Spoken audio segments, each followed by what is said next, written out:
I thought I was getting 20 plus years. Like, attempted murder carries a life sentence in this country. The first day that I'm there, I'm getting guns pointed at me, getting searched for bombs, have dogs sniffing me. And then I watch a guy get dragged off the range, spraying blood everywhere because he slit his wrist because he tried to kill himself.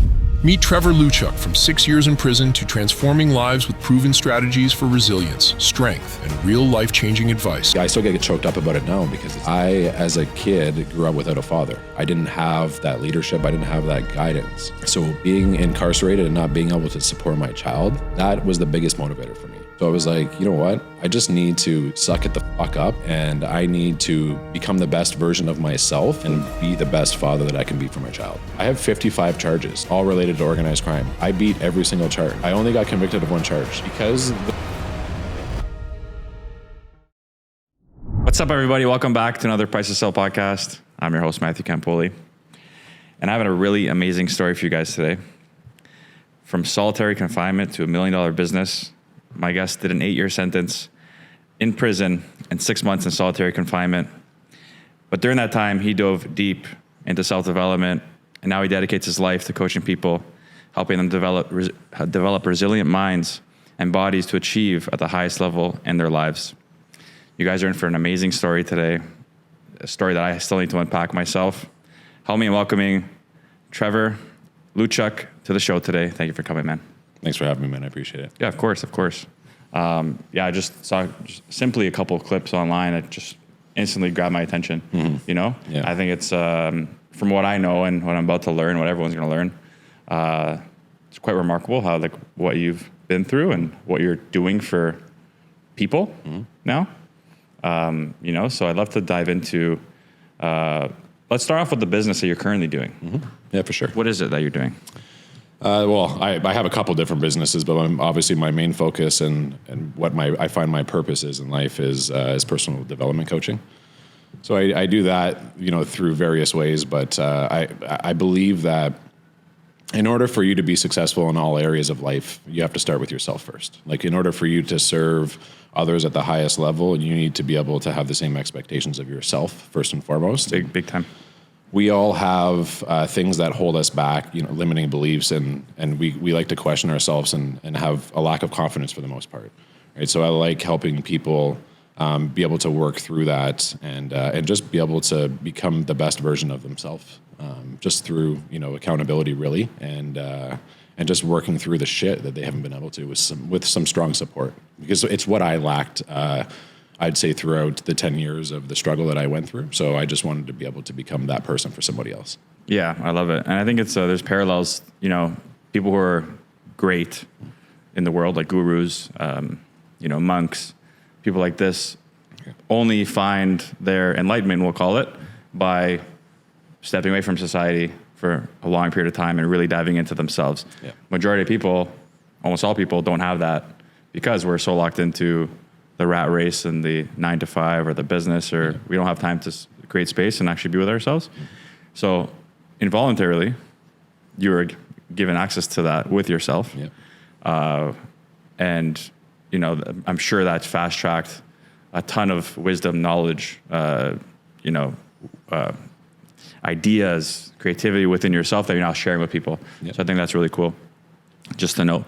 But now let's go back to young Trevor, and let's talk about early life a little bit. Yeah, early life. I was an interesting kid for sure.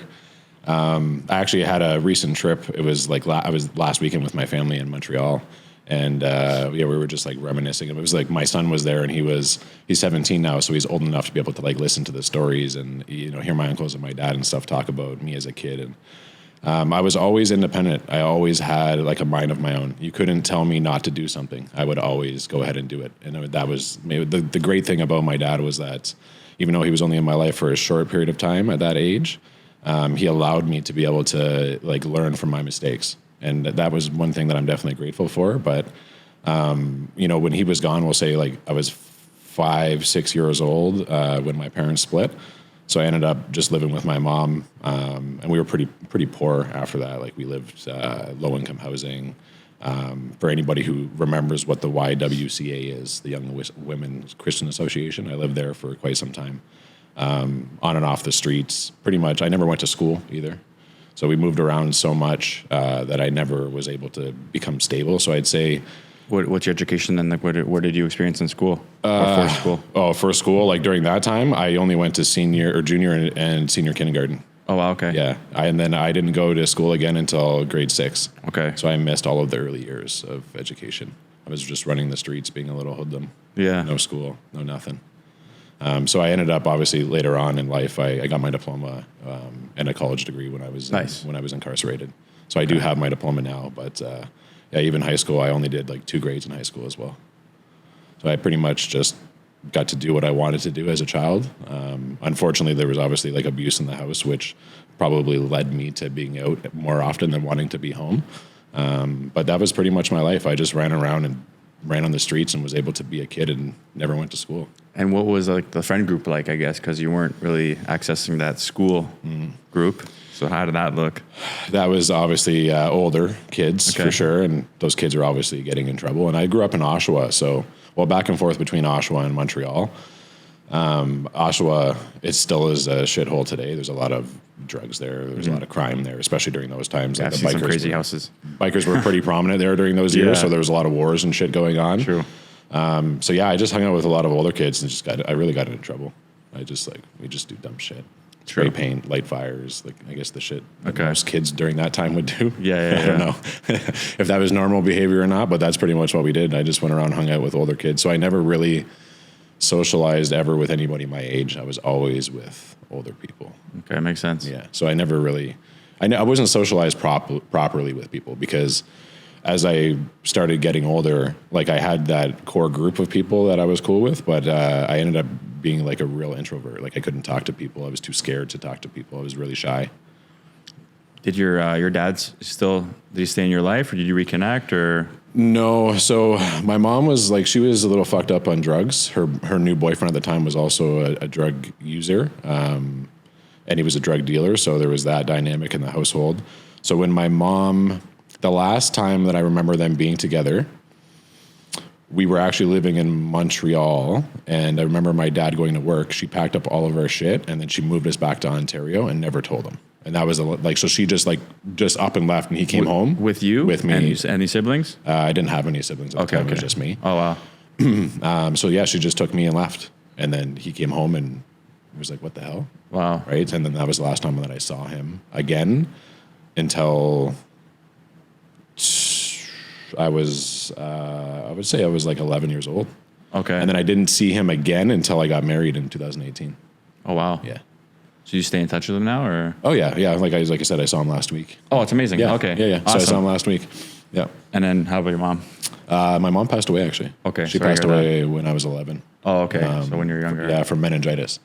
Yeah. I see. So, okay. So, I guess that makes sense. And you saw your dad at 11. Mm-hmm. But I know I was listening to your story and that other podcast and doing my research. You were in bouncing from foster care homes too as well? Yeah. So pretty much. So when I was 6 years old, I was fed up with the abuse. And so I would stay out for really, really, really long. And there was this apartment that we lived in. There was a back alley, and that alley had a window and like a door to be able to get into the back end of the unit. So my mom used to leave that window open until the lights came on and the sun went down. So that was the rule. I had to come home until that time. One night I came home a little bit late. Window was locked. I banged on the window for quite some time. She never came, and then I ended up sleeping in the alley that night. So it was that night, one of our neighbors came out to have a smoke on the fire exit and saw me sleeping outside and took me in and called CAS. And then, the CAS came and got me, put me in a temporary home, and then I asked to become a Crown Ward. So for anybody who doesn't know what that is, Crown Ward is essentially, if you don't have a supportive family, the CAS can actually take you in as a ward of the state, and they'll take care of you until you're the age of 18. So they give you all the support that you need, the financial stability, they'll make sure you have your clothes, whatever, and a safe home, but so I became a Crown Ward at the age of 6 years old. So I was in foster care from there until I was 18. Okay, that makes sense. So you stayed, okay. Yep. And then I guess now let's fast forward to prison time. So how did that come to be? Yeah. So I had my son at a pretty young age. How old are you? I turned 18 1 month before my son was born. Okay. So he was born on October 22nd, 2006. He was supposed to be born January 21st, 2007. Okay. So he was 3 months premature. Oh, wow. Okay. It was like he was 2 pounds and 13 ounces when he was born. Extremely small. So obviously, being 18, having a premature kid, I was in therapy that entire time, right? So obviously I'm like still working through my own shit and I'm bringing a child into the world. But was that by choice, the therapy, or the foster? No, it was mandatory, but it was necessary. Like if I For didn't sure. I'm have saying it, that's good, though. That's good that you did. Yeah, like I didn't talk, so Okay. they put me in art therapy, so I was just creative. So I got really good at drawing and expressing myself that way. That's cool. That's good. It was different. It was a different form, but because they were like, this kid doesn't talk. Like you put me in therapy for 10 years and I didn't say a word. Oh, okay. I would just go sit there. Yeah. Yeah. So being young, obviously I'm like, okay, well now I had dropped out of school to work full time so that I could take care of and support my child. But now I'm torn between being in the hospital with my kid on life support or going to work. So there was a guy, we had a semi-private hotel room. We were at Mount Sinai at the time because that's the only like level 3 ICU, so critical ICU in Ontario. And there was another couple that was there and they had some issues with their child. And me and that guy, I was 18, he was probably like 22, 23. And we went outside and just had a conversation. We're just shooting the shit. And he just asked me out of the blue if I could get ecstasies. And I was like, I might know one person. Interesting. And I was like, I do know for sure. I know one person, but I've never like inquired about it before. Right. Yeah. So I'm like, this is a really interesting question. And I wasn't like versed in the street at that time. So I was like, that could have been a cop for all I knew. Who fucking knows? But I was young and naive and I needed the money. So it was like, I think it was $7 a night to stay at the Ronald McDonald House, and I couldn't even afford that. Okay. Right. So it's like, I'm spending like $2 to Toonie Tuesdays to feed myself. Right. So it's like back against the wall. Yeah. I have no family, no support, no nothing. Yeah.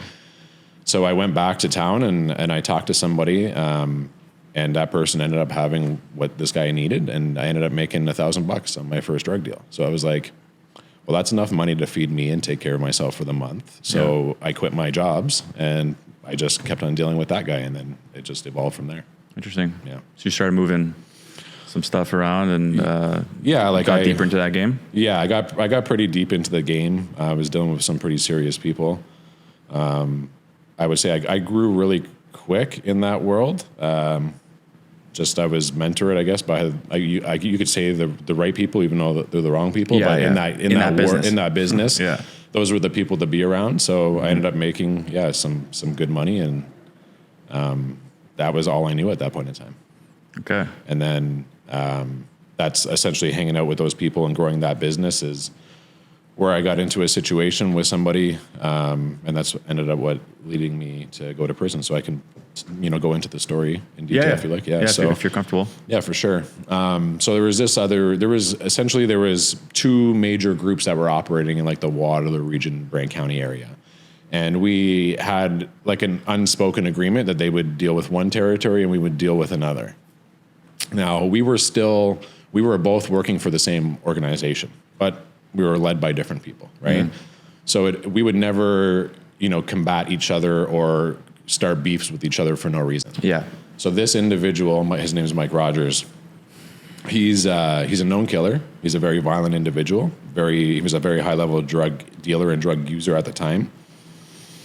He was going around and, he was selling drugs to minors. So we're talking 15, 16, 17-year-old women. He's getting addicted to crack cocaine. And he had HIV. And he was sleeping with underage girls. Oh, wow. Having unprotected sex and was doing it consistently. And one of the people that he had under his thumb, we could say, ended up being one of my very close friend's little sisters. Ah, okay.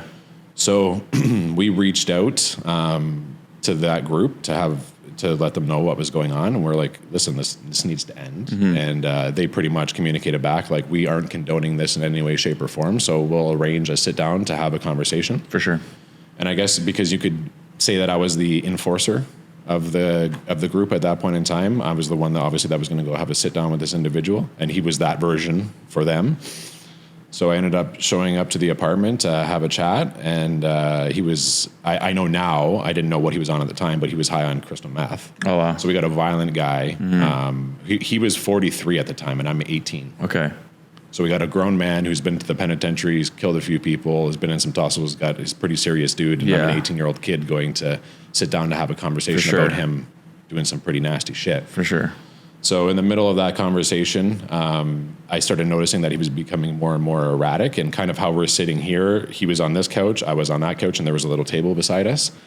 And the way that his shirt was tucked into the front of his jeans, I could see that he had a gun on his waist. He's carrying, so I was like, okay, so he's carrying. I was carrying at the time too. But obviously so as we're talking, he gets up and he starts pacing.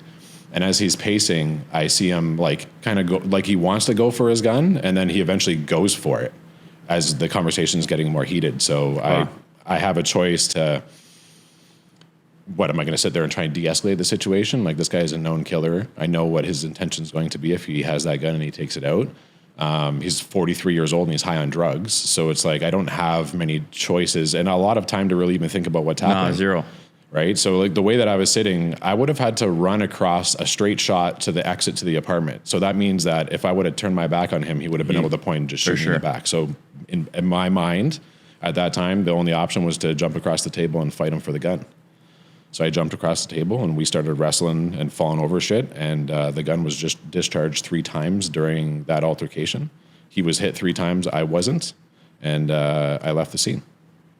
Okay. Were you with anyone else or just by yourself? I was by myself. Okay. So it was just me and him. And then I was arrested in a high-risk takedown on the Gardner Expressway 4 days later. Wow. Yeah. Like, I mean, ghetto bird over top, shut down the whole highway. There was 87 police involved in my takedown on the highway. SWAT. It was pretty crazy. If you guys can find it, the Toronto Star had a clip from the helicopter of the entire highway being shut down, flying over top of me being arrested. I haven't personally been able to find it yet. I've reached out to them to see if they'll give me the clip, but it would be a great piece of content if I could find it. Let's find that piece. Yeah, is this and this is just a takedown, so they just kind of came out of nowhere, or was it a chase? Like, it wasn't a chase, man. It was fucking crazy. I was actually on bail for other charges at the time, so I had to have a surety with me. And I had a curfew, so I had my surety with me in the vehicle. What's a surety? So when you go for bail, somebody has to bail you out, right? If you're on, depending on what type of charges you're on. So the person that bails you out is considered a surety. They're ensuring that you are following through with the conditions of your bail, right? Set by the court. Yeah. Just someone physically with you. Physically with you if you're leaving the house after a certain time. So like if I have to live at this address with this person and I leave the house after 9 p.m. because that's my curfew, this person has to be with me. Okay. So she's with me in the car. I'm driving. I was actually smoking a joint at that time. And had I not been doing that, I would never have noticed the cop in my blind spot. Okay. So I threw the joint out the window. I seen in the mirror. I'm like, what the fuck? There's this cop there. He was like shadowing me. So I'm like, okay, whatever. I speed up and I pass a car and then I come back into this lane. And then I'm like looking behind me and I was like, it was weird. It was like the flying V. I'm not even kidding you. And then all of a sudden the lights turned on. And there was like a whole line of port credit OPP officers behind me, all black cars. I couldn't tell that they were cop cars. There was no markings on them. All undies, yeah. All their lights came on, and I look at the girl, and she's like, oh my God, what the fuck's happening? I was like, nah, they're not for us. Like, I actually thought in my mind, I was so confident in how we were operating in the street at that time. I was like, there's no way it's for me. So that's how cocky we were, because we were doing shit that we were getting away with at that time, and we never thought that we would ever be caught, right? We thought we were untouchable. So I signaled to start pulling over, and the whole fucking task force follows me. So I'm like, okay, it's happening. So as soon as I get pulled over to the shoulder of the road, man, they had another SWAT team in a minivan following me on the whole other side. So as soon as I pulled over here, all these cops came in behind me. This van came in to the side and jumped out with fucking ARs. Wow. And literally had them pointed at me on the side of the road. So now you got to think, the whole highway in front of me stopped. The whole highway behind me stopped. Helicopter on the fucking car. We're talking some movie shit here. Like literally, it felt like a movie. I'm like, this is really happening to me. So now I got them on a loudspeaker telling me to get out of the car, and I got the SWAT surrounding my car. I'm in a tank top and jeans, and I have my diamond chain on at the time, and a sweater. So they take me out of the car. Now I got a get out, my hands out of the car, get my hands up with like, I was counting the guns in like groups of 5. Like it was crazy how many guns were pointed at me. Yeah. So then they get me around to the back of the car and they put my hands behind my back. And when they leaned me up against the car, my chain hit the car and it was like a real loud thud. So they thought that I had a weapon on me. So they fucking threw me on the ground, literally put a boot on the back of my head, face sideways in the cement, and put a gun on my head, right? Tell me not to move, obviously, to search me. So now they search me, they find nothing. They tear apart the whole car, doors off on the side of the highway, trunk everything, find nothing. They're having a conversation, essentially saying like, we're pulling you over because we got a confidential tip that you had a machine gun in your vehicle. Oh. There's no gun in the car. I'm with my surety. I haven't breached my conditions. They were about to let me go. And then all of a sudden, I hear more cop cars coming down the highway, and they're making room for them to come, and there's like 6 of them. Waterloo Region Homicide shows up, and they take me into custody and charge me for attempted murder. Oh, wow. So they saw me fleeing in their eyes, and they didn't want me. They wanted me under surveillance, so they called in a fake tip to get me pulled over so that they could catch up to me and pull me over and take me into their custody. Wow, they set that up. Yeah, so it was actually a legal arrest. So there was a lot of things that they did illegally during my case to try and get us and keep us in custody. So now this guy Mike that the weapon was just discharged into, is he alive? Did he survive that? He survived. He was on life support for 2 or 3 days, and then he was on life support. He had some partial use of his left arm because one of the bullets went through his forearm, and then he has a coloscopy bag. So one of the bullets hit his hip bone and ricocheted through his bowels. So he's got a bag now that he has to poop out of. True. But aside from that, he's alive. Okay. Still an addict. Okay. You know what the crazy thing is I see him all the time. Interesting. He's homeless. He Wow. lives on the street. Okay. And he's in Kitchener, and I literally watch him walk up and down King Street all the time. In Kitchener. Interesting. I'm going to go actually talk to him. I'm going to make a video out of it. That'd be cool. Yeah. That's very cool. Mm-hmm. I'm just going to bring him some food, man. Yeah. Have a conversation. Would he recognize you? I doubt he would. Okay. I doubt he would. I wouldn't even tell him it's me because he's a drug addict now, like a severe drug addict living on the street. He could get hostile. I wonder if he'll... He won't remember me, but we'll have a conversation and then I'll do a follow-up after. Interesting. Yeah. I'd love to see that. Yeah. Yeah, I think a lot of people would, to be honest with you. Yeah. Very cool. Because at the end of the day, it's like, I don't hold any ill will toward him. And we were in the game, like, shit happens. Exactly. It is what it is. Like, you sign up for what you get in that game, and you can't complain about it. For sure. Whether it's in jail or, whether you lose a friend or whatever it may be, like, you sign up for that game, there's no rules. Mm-hmm. It is what it is, man. So let's fast forward to now you're sentenced, right? Mm-hmm. How many years? So I got sentenced to 8 years and 4 months. I got some pre-custody time that they accredited to me. So long story short, I did 2 years in provincial custody before I got sentenced. And then I did about 4 years in federal. And then I did 2 years and a bit on parole. Okay. Yeah. And how'd you feel? Like being in? Sentenced. Being sentenced. So, I was 20 when I got sentenced. That was me at my worst. Like, and I mean, in a sense of like mindset, I was I thought I was getting 20 plus years. Like, attempted murder carries a life sentence in this country. Okay.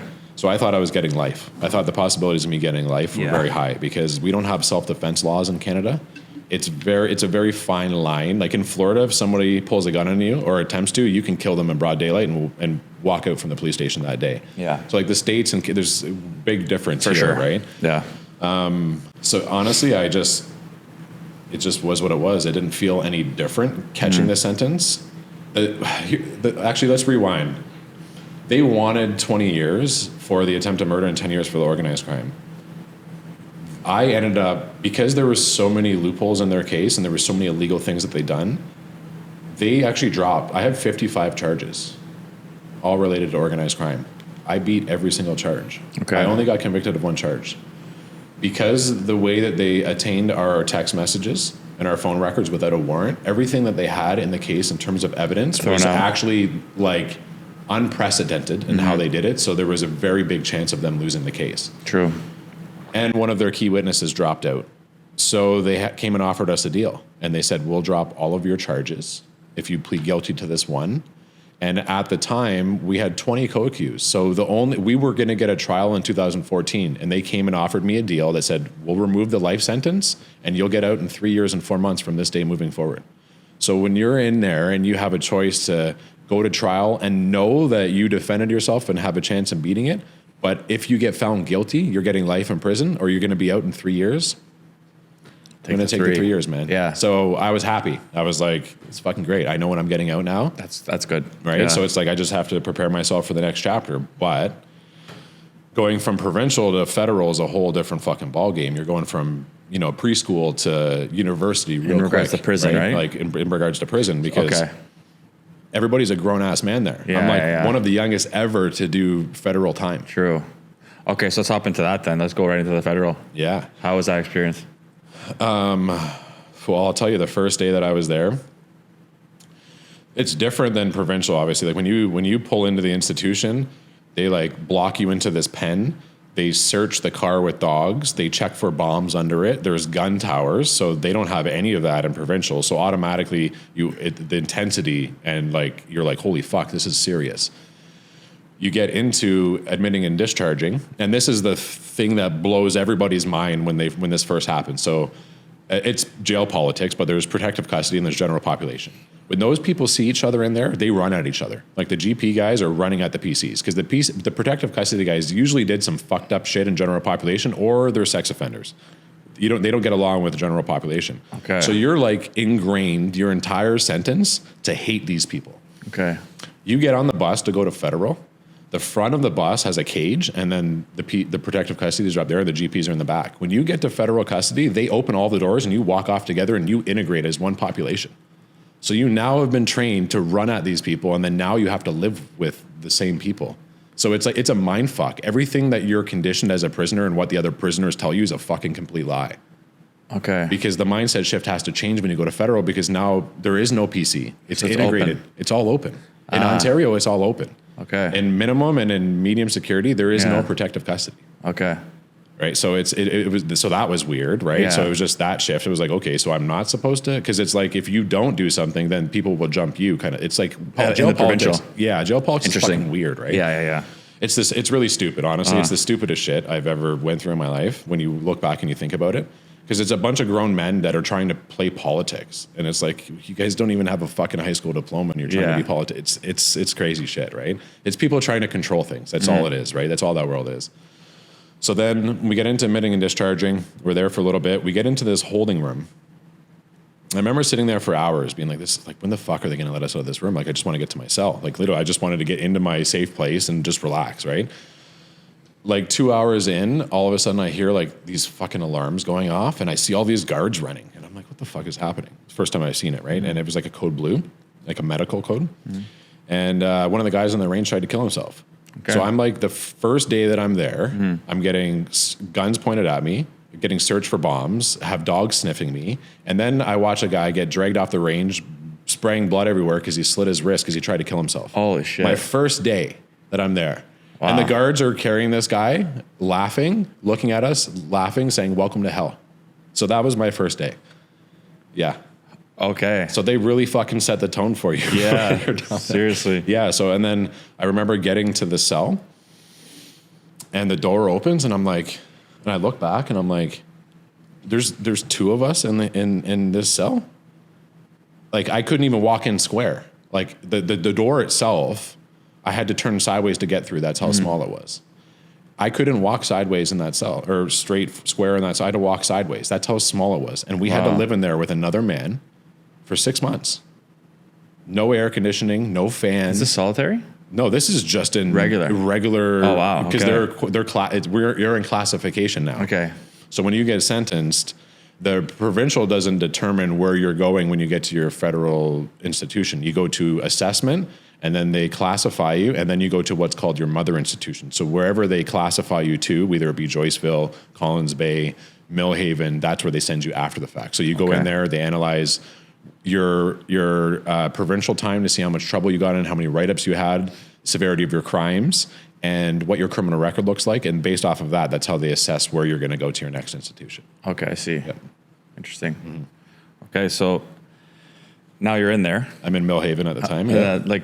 How's the dynamic with your cellmate? Okay. Okay. Yeah, but so there's this like ego thing in there, and it's like the guy in the cell is the guy who runs the cell. There's always one person that makes the rules in the cell. Okay. That person sleeps on the bottom. Okay. So like at this time, my brain is trained to behave that way, right? Because it's kill or be killed in there. That's the mentality you have to have. So it was like, so the door cracks, door closes, bro, that's my bunk. So it's like now you're about to get into an altercation, or that person is going to submit to you and they're going to get up on the top. Yeah. So it's like it's never ending. There's always something. You know what I mean? And people will continuously challenge you from that point. And who is this guy? What's his history that you're in bed with, literally? So he was in for armed robberies, and that's another thing. Like if you go in there and they ask you for your paperwork, you better be willing to show your paperwork. Or when you get out on the range or go to yard, everybody's going to identify that you're not showing your paperwork. If you don't show it, you're getting bounced. You got to go to the hole, or you're going to get jumped, or you're going to get stabbed, because usually if you aren't going to show your paperwork, you're a protective custody, you're a snitch, or you're a sex offender. Oh, so they just want to see your history. They want to see your history to make sure you're not a piece of shit. Yeah. True. Yeah. And is it like you see in TV shows and movies where it's like essentially like cliques, I guess you can call groups, maybe like inside gangs, I guess you can call them, they're right? gangs, yeah. Yeah, inside and outside connections, I'm sure. Yep. But do you get a sense of like you know who's running the show in there, and like how's that dynamic? So there Is isn't threatened at all? Like there's always threats. Okay. Every time you step out of your cell, everybody's got a knife on them. So there's always a threat, right? Everybody's a threat. You don't even know, like, you could have jumped a guy in provincial and his boy is on your range, and you don't know that his boy's on your range, and he already called and said that, yo, this guy is coming to the penitentiary, you're going to see him. So he's got your name, he knows who you are, he's seen your fucking picture, right? So you could walk out on the range to go line up for your food, and you could get hit right there in the lineup, man. You don't even know. So you turn your back to a guy, it could be a little 5'3", 150-pound dude, slits your throat. Like wow. It's that real, man. Like you got to know who, you got to be very careful with how you carry yourself from provincial to federal to make sure you do not step on the wrong toes and do the wrong shit to the wrong people. Because at one point when I was there, I could conference call every jail. I could talk to every institution. So if you fucked me over in Joyceville and you got shipped to Workworth, I would call my boys at Workworth and say, hey, this guy stole from everybody. Yeah. So the whole jail is going to fuck you up, and you're going to keep getting bounced and bounced and bounced. And it becomes a very, very tough road for people who do shady shit in there. Do you have one story you can share? Maybe an experience you had that's maybe dangerous in a way, or something that you saw go down? I'm sure maybe you saw it quite a bit, but like, no, that sticks out. I got stabbed in there. Did you? Yeah, man. Oh, yeah, wow. I didn't, because here's the thing is I don't like glorifying the story, but I will tell it for information pieces. But when I was in the Ville, I was selling narcotics in there at the time, and there was a guy who had, listen, if you bring, so it's a whole other world in there, eh? It's a whole nother world. Wow, that's interesting. You can sell drugs in there. You can make liquor in there. You can sell tobacco in there. You can run poker books. Wow. Like you could run a store. Like if you come to me and you want 1 can of tuna, you got to give me 2 cans on canteen day. If you want 2, you got to give me 3 when you come back. Like 3 for 5. Like there's everything's a bargaining system. Okay, interesting. Right, like a finger. So like literally a finger, like a glove finger of tobacco is $100. Wow. A gram of weed is $100. Wow. Shit. You can get a bottle, like a water bottle of straight moonshine for $25. Okay. Like you can go down, hit the yard, and come back, and you could have a whole lineup of shit if you wanted. Interesting. Yeah. There's more it's easier to get drugs in prison than it is on the street. I imagine the guards are probably involved. Not in federal. They don't need to be. Okay. Like we got drones and shit. Oh. You could fly shit over the fence. Oh. It's 2024. Like today, interesting. Smuggling narcotics into an institution would be a joke. Interesting. I would be a master at it if I was still in there. That's hilarious. Okay. It's not as hard as you think. It's really not. Yeah. But in provincial, the guards are on your side for sure. Like you could pay a guard $1,000, $2,000, and they're bringing you in a quarter pound of weed, and you'll make $10K off that in a week. Wow. Yeah. Where are you storing this cash? You wire it. Okay. Yeah. So you have a cell phone. You have those people call their people on the cell phone and do a bank transfer on the outside from their bank to your bank. So the money's transferred on the outside and never even touches the institution. So you just make some cash. It's just Making cash to pay your lawyer, man. Interesting. When your lawyer bill is 50, 60,000, you got to hustle. You're down and out. They seized all your assets. Yeah. Like they seized a Range Rover, an M3, a boat, 2 bikes, and a cottage from us. So they took all of our assets. Yeah. So it's like the cash that we have is the only thing we have when we get out. So we got to make more money when we're in. Fair. So back to so this guy had approached me a few times and wanted what he believed that I was selling. And I said, listen, man, that's not what I'm involved in. And because there's a lot of snitches and shit, and you can get more time added onto your sentence if you're trafficking while you're in there. So I had my few guys that I trusted, and I didn't deal with anybody else. So he kind of took it to heart. I was in the shower one day, and what saved my life, thank God, was that in the hallway. This was a few years after there was a big riot that happened, and then they installed cameras. He pulled his blade out before he got into the bathroom. So they saw that on camera. So that showed premeditation. So when you come into the washroom now, to the left is like the washer and dryer. To the hard right is a toilet, and then there's a stall. There's 2 showers in the back, and then urinals in there. So it's common for people to open that door and come in and take a piss. They'll say like door open, door out, or whatever when you're in the shower, right? But there's a curtain or whatever. So now if somebody comes into your shower, there's only 2 reasons why they're coming in there. They're trying to rape you or they're trying to kill you. So I'm literally showering, washing my hair, and then all of a sudden I hear, that fucking sound of the curtain? Everybody knows that sound. Yeah. And I turn and buddy fucking cuts me. And thankfully, the way I turned, and I can show you after, but I have like a 4-inch cut on my bicep where he slashed me with a razor and he fucking cut my whole bicep open. But my hands were like this. I turned like this. So if my arm wasn't up, where was that blade going? Oh, shit. He was trying to slit my throat. So he was trying to kill me in the shower. So we ended up getting into an altercation, obviously, and I was able to disarm him. And he ended up getting the worst of that altercation. I got some stab wounds on my hand from trying to grab the blade. I got one on my rib and then one on my arm. But they ended up arresting us both. They charged me and threw me in SAG. But because going through the court process, because they pulled the tapes and they saw the premeditation, I had the right to defend myself. I was ass naked when this happened. So obviously I wasn't the aggressor. Yeah. So they threw the charge out. Nice. Yeah. Well, they charged me with aggravated assault for defending myself. Crazy. Yeah. So twice in my life I caught charges for people trying to kill me. It's very intense. Yeah. It's very intense.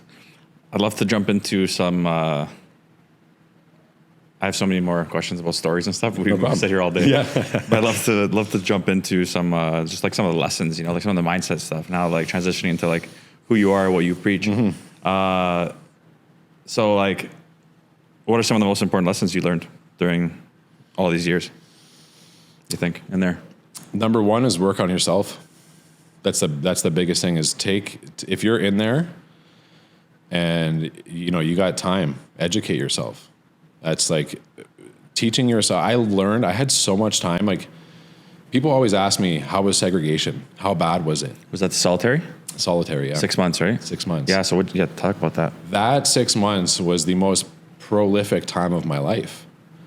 I want you to think, and everybody listening to think, when in your life could you have 6 months of no responsibilities as an adult? And then also, if you're somebody who's been brought up in chaos or you've been surviving your whole life, getting 6 months of peace, protection, food, showers, a roof over your head, and all of the time to be able to work on yourself. So some people could get scared by that because they're not comfortable being alone. And I think that's a problem with humanity, is that we need to be able to be comfortable with ourselves. Big time. So just reading books and like working through the self-talk. Like obviously we're in our heads a lot and you can talk a lot of negative things to yourself. But if I was to do that during that entire 6 months, I probably would have fucking went crazy. Mm-hmm. Keep in mind that there are people down there that are like in segregation. That's like the mental health ward. There is no medical in there. So if you have mental health issues and you're like schizophrenic, they're locking you in seg, which is only amplifying your mental health. So you're around people that are trying to kill themselves, that are screaming all night, that are smashing their heads off of doors. So are you going to succumb to that? or are you going to build yourself up and create walls to protect yourself from that? That's the only option that I saw in that moment, was just to, invest and dive deep into education and personal development and exercise, man. Like, I learned that exercise was a way to be able to free my mind every single day. So whenever I found myself like getting any negative thoughts or talking bad about myself or being down about my situation, I would just work out and it would solve my problems all the time. So just reading and educating yourself and exercising, like those two things saved my life. So you're able to actually read material? Yeah, so there's a library cart that goes around and you can pick books off of it, and then you can request books from the library as well. How many books do you think you read?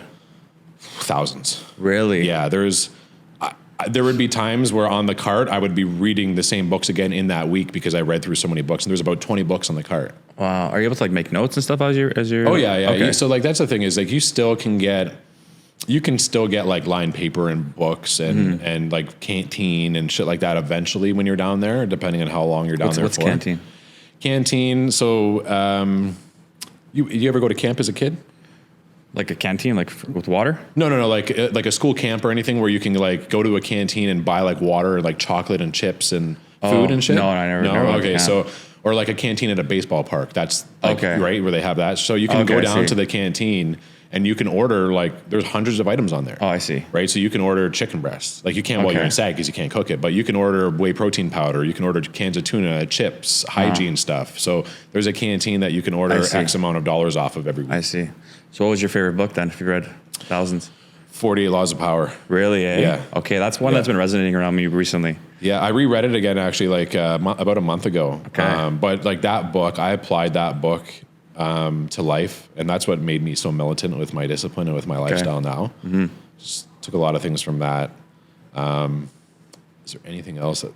Art of War. Art of War, Yeah, the interesting. Art of War, that saved my life in there a lot because when Really? I was in Joyceville, I was the head of, I guess, people on the street will call it a gang, but we were sanctioned by the institution, so we weren't operating illegally. But when I was in Joyceville for the 18 months that I was there, I was running the Canadian Caucasian group. So essentially, I was leading the Caucasians of the institution. Okay.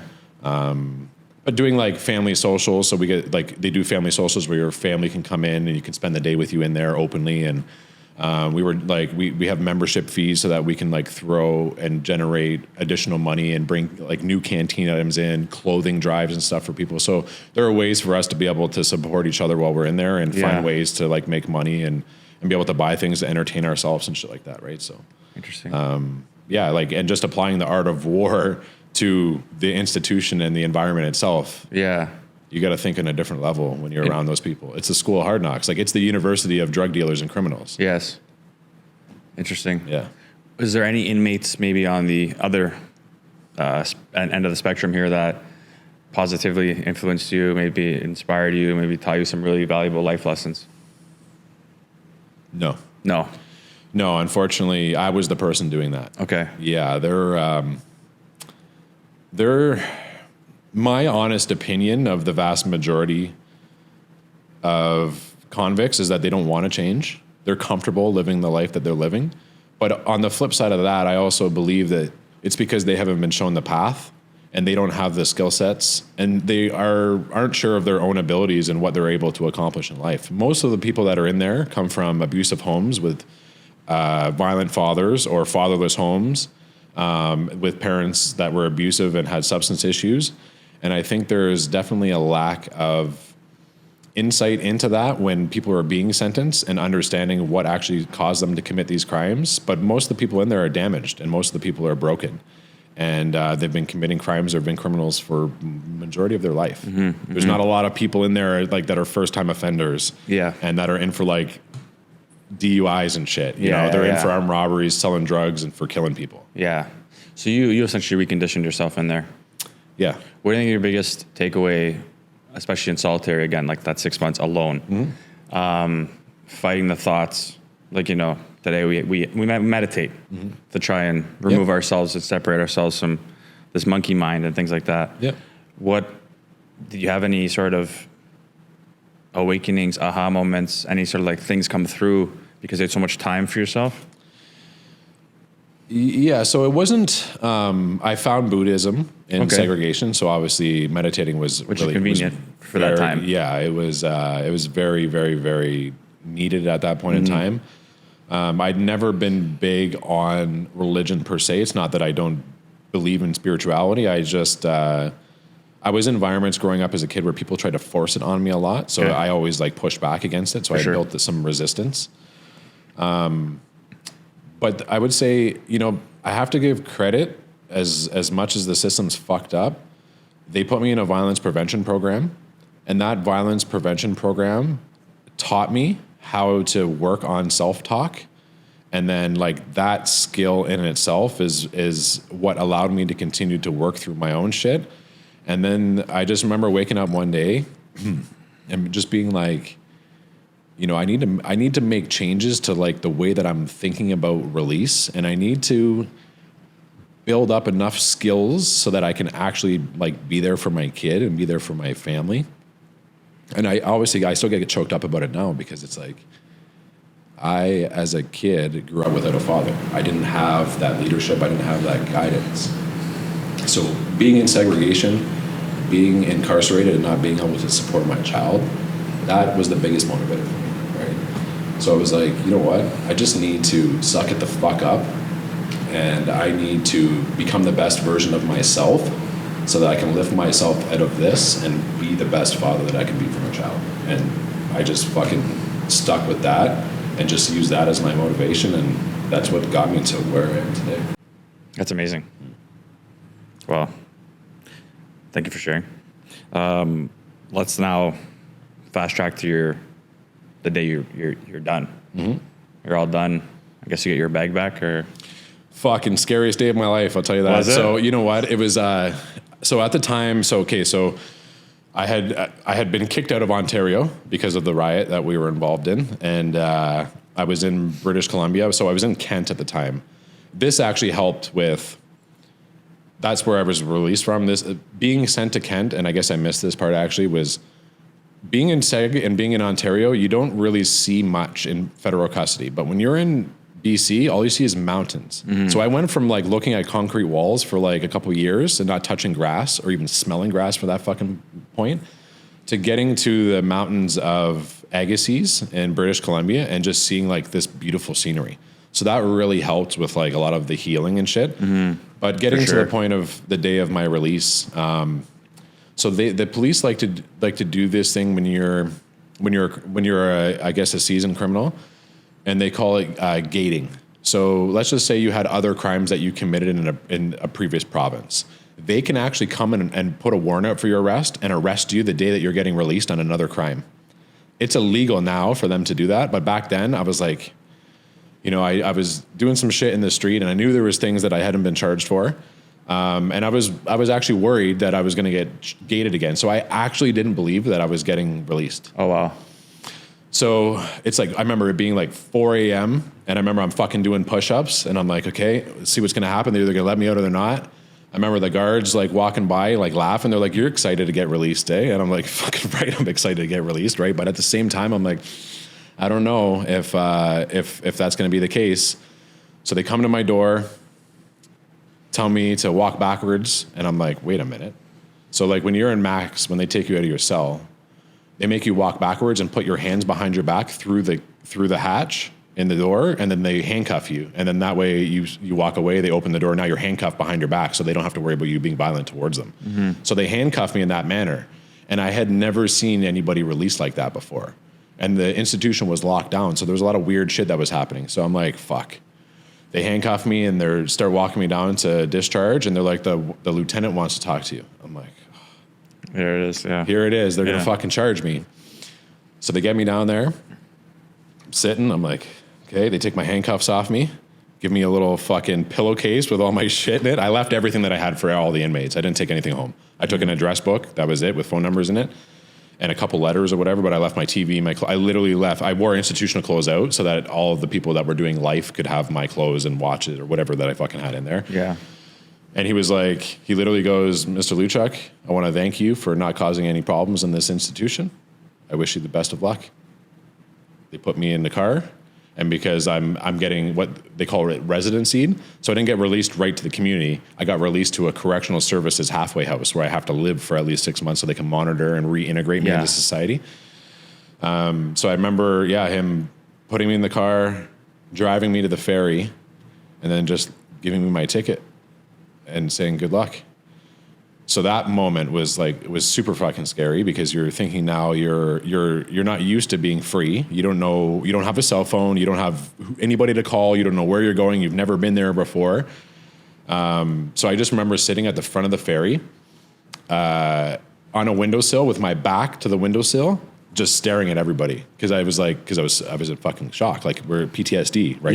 Now we're coming out of like, we're decompressing into this new phase of life. Yeah. And it's like the scariest thing that I would have. How old are you?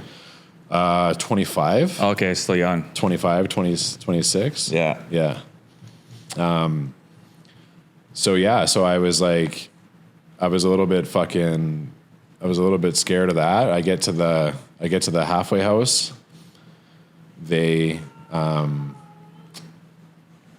They meet me, they show me my room, and then they tell me I got to go see my parole officer. And I'm like, you guys going to show me how to get there? They're like, no, you got 1 hour to get there and get back. Never been there in my life. It was a 6-minute walk. Oh, it took me an hour to even leave because I was too scared to go outside and walk by myself. And I couldn't deal with like, we're talking Victoria now. So I'm on Vancouver Island in the heart of Victoria in like the busiest place on the island. All students, people moving around like crazy. I couldn't deal with the sounds and the noises, so I had to put in headphones. I had to ask somebody for headphones. It was the only way that I could walk. Really? Why do you think that is? It's a shock, culture shock. Culture shock. Hearing the noises, the people brushing into me, people getting close to you. It's fucking trippy because you don't let people get that close to you in the penitentiary because they might stab you. So you want to keep everybody, but you can't walk like that. Imagine walking downtown like Lakeshore in Toronto and expecting not to bump shoulders with people. It's just not going to happen. Right? Yeah, for sure. So I remember meeting my parole officer. They had me on pretty strict conditions. I had an 8 o'clock curfew. I had to do urinalysis, so piss test twice a week. I couldn't go into any establishments with a liquor license, even though I didn't commit any crimes ever and I had no substance issues. And I had to report where I was going every 2 hours. It was pretty intense. It was the scariest day of my life. Wow. I would have rather gone back to the day that I had to defend myself than get back and get re-released again. Really? Yeah. Holy. Yeah. Okay, that says a lot. Yeah. So then how do you, now I'm going to fast forward a bit, but how do you transition into, okay, here's my story, what I've been through. I want to dedicate the rest of my life to helping other people. Yeah. How does that moment happen for you? Yeah. So along the way, I would call it I'd mentor people in that life. And I found people always gravitated towards me.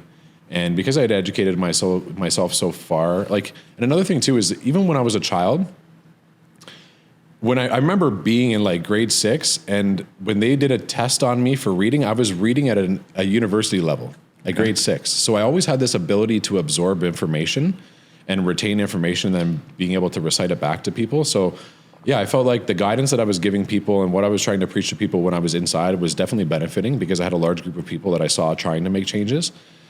And then when I got out, I was still doing like nutrition and like personal training as well because I did that previously. So it was like I did that inside too. I used to charge people for nutrition plans and I used to teach them how to work out and all this shit because I had my certification from before. And then, I started working in the real estate space like 2 years ago. And I started working with a couple coaching companies, consulting with coaching companies. And I came across a lot of real estate agents that I felt like I personally was able to help more than what I was offering with the products that I was consulting and selling for these companies. And I was like, I feel like I can help these people further and I'm being like prevented from doing so because I don't have products that can help them. So I said, you know what? I'm going to create my own product based off of working with these. And I've worked with all the biggest coaching companies in the space and I've seen the holes that I feel that there are. And I created my own program, and essentially that's what I'm offering now. And that's how I, started thinking about just doing that and how I was going to implement it into, the space that I was currently operating in. Yeah. And then again, now just fast forward, what does that look like, and what do the future plans look like? Yeah. So future plans, I'm actually working on a personal development realtor focused challenge that's going to be coming out the end of September. I'm working on that with Kieran Gandhi and the Buzz Conference. Nice. So we'll be definitely releasing some stuff there. What kind of challenge is it? Personal development and real estate focused. Okay, cool. Yeah. So really focusing on building the proper habits, the right mindsets, time management, those things, with some fitness involved in there as well, and some personal development, some just some reading some books and some tasks and some journaling and reflection and meditating. I think it'll go well. I think it's something that a lot of agents need. I've spoken with a lot of real estate agents, and I feel like the two biggest things are time management and personal development that are lacking. Huge. Right? Huge. And we got tens of thousands of real estate agents, right? So I think there's a great opportunity for people to be able to make some great changes in their life in a short period of time. And then I'm working, obviously, like I have an association with Brokers Playbook, and I do some things with them. And I'm working. Shout out Simeon. Yeah, with Simeon. He's a great guy. Provided me a lot of opportunities. And then I'm working with EXP Canada actually right now. Oh, nice. And me and Ibrahim are working on a couple of things. So stay tuned. Best guy in the world. Love that guy, man. Yeah, we've spent a lot of time together recently, and we're working on some things. So I won't talk too much about what those are, but stay tuned. Well, it's good that a lot of our viewers are in the business. Yeah. So lots for you guys to look forward to. Absolutely. Very curious, what does a regular day for Trevor look like now? So I get up every day, 5 a.m. I do my meditation. I get my food in me. I always go for a walk, and then I hit the gym. So I hit the gym. I check my emails, and like that first 3 hours of my day essentially is me. It's all dedicated to me. So I obviously make sure I do my journaling in there. I have my meditation in there. And then after that, typically, I'll spend a few hours with my team at the restaurant. So I own a restaurant in Cambridge.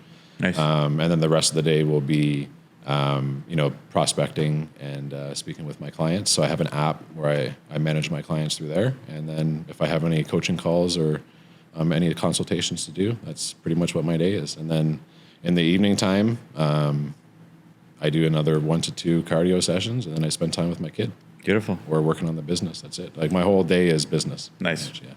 Do you keep any habits from jail? So it's funny because I haven't changed anything. Like that 6 months is where I built the mindset. It's where I started journaling. It's where I was reflecting, where I was doing my meditation, where I was working out 3 times a day.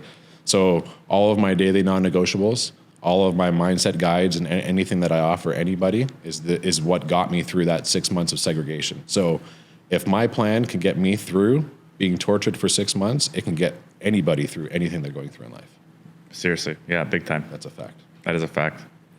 I share a lot of the same structure. And last question. Do you have any regrets? Not one. I love that. Not one, man. If I didn't go through what I went through and I applied myself the way that I did, I would either be dead, on drugs, or in jail. I wouldn't have changed. Yeah. So I had to go through those experiences to be able to become the version of the self that I am today. I love that, man. Very proud of you. Thanks, man. Even though we briefly met, but like this is like more intimate. So Just real. yeah. Shit. Probably one of my favorite pods I've done. Sweet. The story's incredible. Yeah, man. So Appreciate that. Excited for all your coaching clients. I'm sure they can learn a ton from you. Yeah. And yeah, like some of these experiences are it's like one of ones that definitely not the average person goes through. Priceless. So yeah, you've been great. I appreciate you coming here, sharing the story. It's been awesome. Hope you guys enjoyed. For those that want to connect with you though, where can they find you? You can find me on Instagram. So it's easy. It's Trevor_Luchuk. It's spelled Luchuk. Shoot me a follow. Hit me up. If you need any support, I'm there for you. Amazing. Yeah, we'll post all your stuff in the description too. Thanks, man. And yeah, guys, I'm floored right now. I hope you guys enjoyed this one. This was a great one. I wish we could have gone longer too. But if you liked it or you find that someone that you know would find benefit in this one, please share with them. And then do your duties. Like, subscribe, and share. And we'll see you on the next one. Peace.